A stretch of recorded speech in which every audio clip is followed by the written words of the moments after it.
everyone, it is Delancey. Welcome back to my channel. Yes, I am still present on YouTube. I haven't completely forgotten about this platform. I am creating a video today that's been highly requested for a very long time, and that is a day in the life of a dietetic intern, specifically during the clinical rotation. During my clinical rotation, I did really try to film some vlog footage for you guys. The thing is, when you're in a hospital, that's like the last place you want to be whipping out a camera and documenting things due to HIPAA. I do have some B-roll to show you guys, but I'm mostly going to be sitting down and explaining to you guys the various schedules that I had throughout the clinical rotation, as well as answering some frequently asked questions I get over on my Instagram in my DMs. So if you aren't following me already and want to follow me over on Instagram, you can find me at Delancey Prince. So without further ado, I want to make one final disclaimer, and that is that everybody's clinical rotation is going to be a little bit different. It really is going to vary based off of the dietetic internship program that you are a part of. It's going to vary based off of the hospital or facility that you are placed at for that rotation. Hopefully this can give you an idea of what is to come and or just get you really excited for a clinical rotation if you are a soon-to-be dietetic intern, maybe you're a nutrition student, or if you are somebody who is just thinking of becoming a registered dietitian. So at my hospital, it was a fairly small hospital. We had one floor that was dedicated to med-surg and another floor that was dedicated to the ICU, really acute critical care. When I was a dietetic intern on the ICU floor, we were getting consulted mainly for things like TPN, enteral nutrition, tube feeding. These were patients who were usually vented, intubated, whereas on the med-surg floor, a lot of our patients were elderly, and we would get consulted or requested to go see a patient because that patient triggered during a malnutrition screening. Check out how the patient was eating prior to admission, how are they eating during admission, are they a candidate for some kind of oral nutrition supplement, or do we need to alter their diet order in some way during their time in the hospital to better fit their disease state, right? So we had a cardiac diet, we had consistent carbohydrate diets, like a CC45, CC60. So in the day-to-day hustle and bustle of being an inpatient dietitian, you are doing follow-ups, you're also doing initial assessments, and you also could be doing nutrition education consults. So in terms of breaking down the hours throughout my day, I would usually arrive at the hospital around 7 a.m. and my shift didn't start until 7:30 a.m. So from 7 to 7:30, I was usually just kind of preparing myself. I like to get there a little bit earlier than my preceptors. 7:45, we would have a morning huddle on the phone with all of the dietitians on our team, just kind of a check-in. All of the inpatient dietitians would get together and we would divvy up the patient workload for the day. And I'm trying to get all of my charting done by about 3 o'clock. And then from 3 o'clock onward, I keep my schedule pretty open and flexible so that my preceptor can read through my charts and sign off on them, and then we go home for the day. Now within the outpatient setting, it's a little bit different from inpatient because inpatient, you're really a free agent for the majority of the day until 3 p.m. Once your charts are getting reviewed. So do as you please, structure your day how you like until 3 p.m. Just get it done by 3 p.m. Whereas in the outpatient setting, you had your set patient appointments right when you walked in.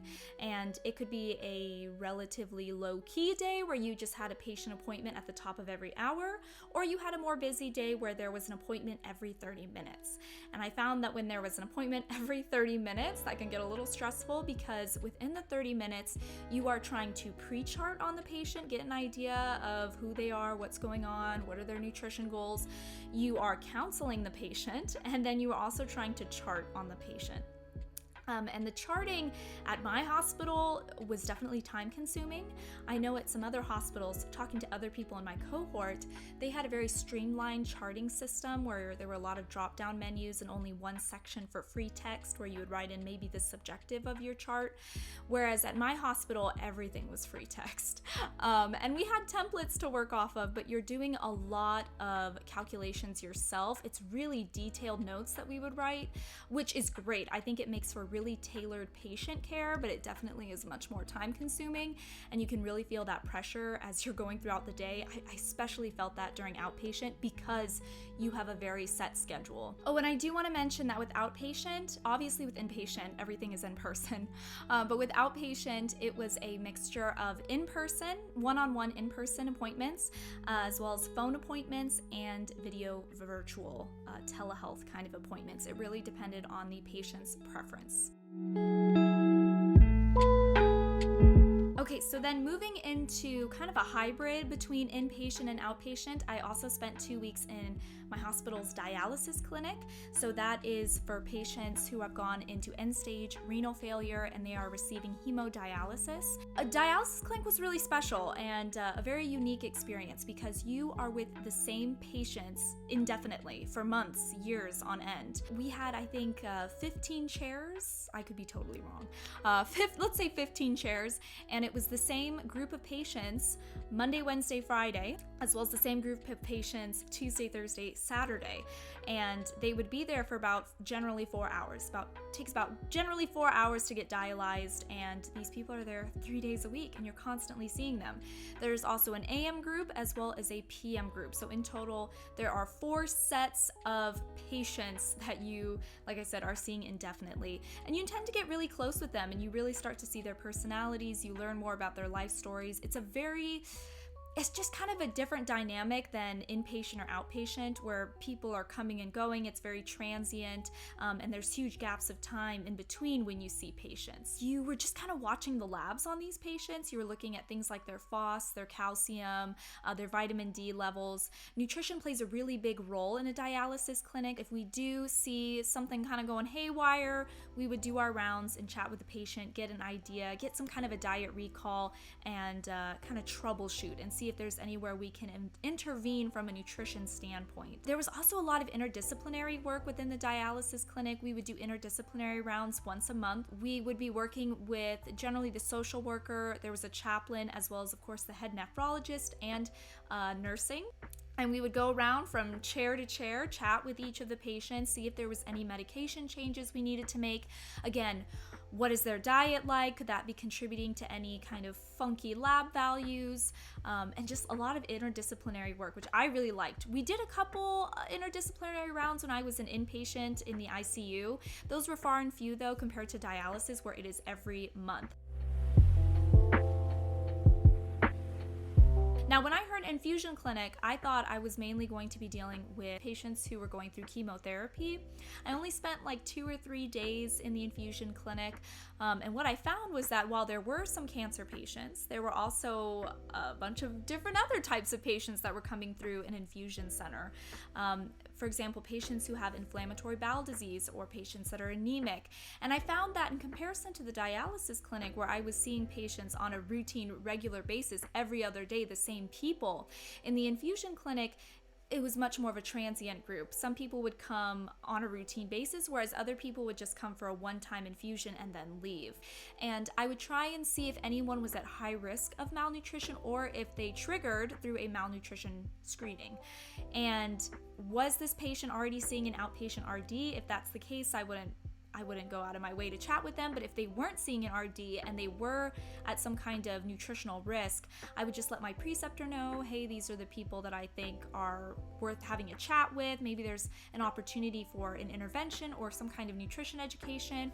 My preceptor would say, sounds good, and I would just go around to each of the chairs whenever that patient came in. And my nutrition education really varied. I was giving nutrition education to cancer patients who were having, let's say, dry mouth, or they had altered sense of taste or smell that they were battling that was dampening their appetite, whereas I had a patient with inflammatory bowel disease and I was giving recommendations for, eating with Crohn's disease or ulcerative colitis, or somebody who's anemic, and we were discussing food sources for iron. So it really varied in the infusion clinic. All right, so now moving into some frequently asked questions regarding the clinical rotation.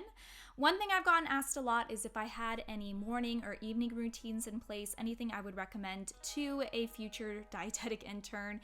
So I'm gonna say yes, I definitely had some morning and some evening routines going, mostly because I'm one of those people who will just absolutely crash and burn if I don't have some kind of routine or structure in my day. Having some form of exercise or physical activity was really important to me. I would highly recommend that to everybody because I think it helps a lot with stress relief, whatever works best for you. For me, I want to say about 3 days per week, I would actually get up at about 4 a.m. and go to a workout class from 5 to 6 a.m. And then I would get ready at the gym and have breakfast in the car and would go to my internship from there, arrive at the hospital by 7, so I have 30 minutes to get ready for that 7:30 start time. I also tried to implement a little bit of meditation. It didn't need to be anything extreme. I would do anywhere from 5 to 10 minutes just to kind of calm myself down and get myself ready for the day, organize my thoughts. And then in terms of evening routines, if I knew I was getting up at 4 in the morning, I would be in bed or at least horizontal by, I want to say 8 or 9 p.m. I would aim for 8 p.m. That was like the golden hour. If I could fall asleep by then, that would be great. I really commend people who are able to function off of 6 to 7 hours of sleep.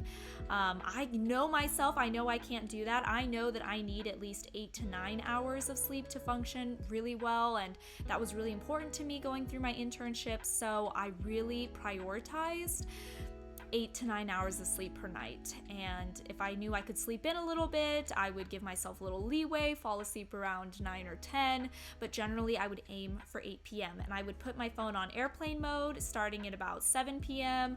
I would try and read in bed to help calm myself down, fewer electronics the last hour of the night, and that generally helped me fall asleep faster. Next question is, did I study for the RDN exam at all during my clinical rotation? The answer is I tried, but no, I did not. I know some people who definitely did. There were some people in my cohort that really, they want to take that RDN exam as soon as possible, and so they were studying for the RDN exam on the side, doing what they could on the weekends. But from what I heard, even from those people, you are limited because you're trying to take in information for your internship. So any additional learning I was doing outside of the clinical rotation was for the clinical rotation to help make me a better member of the dietetic team. For me personally, that is just the mindset I had. I wanted to take one thing at a time. I wanted to focus on doing the dietetic internship well, and then as soon as the internship is done, I wanted to take some time for rest, which is what I'm doing right now, and then I was going to take all of my energy and focus and put it on the RDN exam. That is the timeline that works best for me, for my lifestyle. It just made the most sense to me. For other people, I know they kind of like to overlap things, and they were, like I said, studying on the side. I know that some programs, you're doing your dietetic internship in tandem with a graduate degree. So I could just tell you what I did. I can't really tell you what to do. It really depends on you, your lifestyle, your timeline, as well as how your program is structured. So there's my answer. Okay, word to the wise. If you can help it, don't start filming right at the end of the day because it starts to get dark outside and your lighting gets all funky. So don't mind the lighting. Anyways, moving right along. A really good question that I got for the clinical rotation was if I found it emotionally difficult. And the answer is yes. I found it to be emotionally difficult at times in the inpatient setting, especially in the ICU where you're seeing people at their absolute worst, as well as in the outpatient setting from time to time, because you would run into patients who were juggling way more than just trying to change their eating habits. I think it's human. I think it's natural to get emotionally attached to some patients, to some situations. I remember I'm certainly not immune to it. There were times where I took stuff home with me and I would think about patients and the things they were going through. There was one patient I got really attached to because they were close to my age. They needed some kind of nutrition support, and they're in absolute, they're so distraught and they're in tears and they want to hold your hand, and you have to sit with them and answer their questions and talk about their concerns. It can get very emotional at times, absolutely. I think it's really important if you want to have longevity in the field of medicine to do your best to leave things at work and not take things home with you. Because I think if you continuously do that, I think you can burn out pretty quick and it can really take a toll on you. And you're not a bad person for leaving work stuff at work. If you don't take care of yourself, you can't take care of your patients. So long story short, the short answer, I guess you could say, is that yes, it definitely can be emotionally difficult and taxing at times, but it can also be very rewarding as well. And it's a very honorable position to be in. And it's just something that comes with the territory when you work in the field of medicine. And the final question I have is, are there any items I would recommend every dietetic intern have with them during their clinical rotation? So I actually made a video that talks about what's in my bag during the clinical rotation, and I will link that video up above and down below if you want to check that out. It's a little more in depth and you can actually see the items that I talk about. I would definitely recommend a clipboard of some sort, or like a folder, something you can write on if you're going from room to room and you don't have a hard surface to write on when you're taking notes on a patient. But also something that you can store like reference material in. So for me, I carried around certain like policies and procedures, that kind of paperwork I carried with me for certain things. I had guidelines and kind of how-tos on how to calculate peripheral and total parenteral nutrition at my hospital specifically. I also had an oral nutrition supplement formulary, and then I also had some reference information for how to calculate estimated nutrient needs for certain patient populations. So at the hospital that I was at, we had a fair amount of people who are amputees, and there is a different method you would use to calculate their nutrition needs depending on the amputation. So I had some reference material on that. Also how to calculate estimated nutrient needs for someone who's intubated, someone who's obese and intubated, all those little, details and nuances, just something that can carry all of that information for you. And then the second thing I would recommend is just like a notepad and a pen. I wasn't writing down tips and tricks as much when I was an inpatient because it was so go. But an outpatient, my preceptors would give me tips and tricks on maybe counseling techniques, and I would make note of them in a notebook. Also, if I was shadowing a counseling session in the outpatient setting, I would take notes on the patient like I was counseling them myself, because my preceptors would often quiz me after the meeting and ask if there were any alternative interventions I would recommend, what my thoughts were on the patient's situation, and having written down some notes was very helpful to come up with some answers.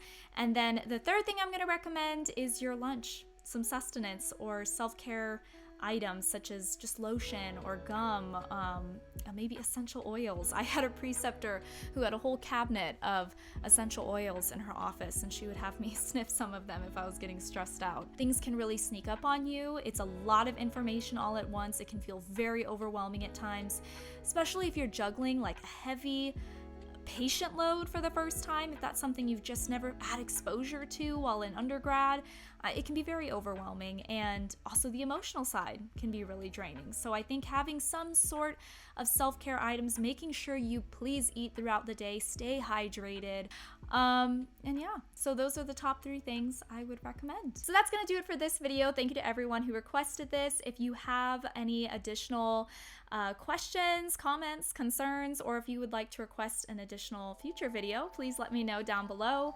I wish you all the best of luck in your journeys to becoming nutrition professionals, and I will see you in the next one. Bye, you guys. Hey.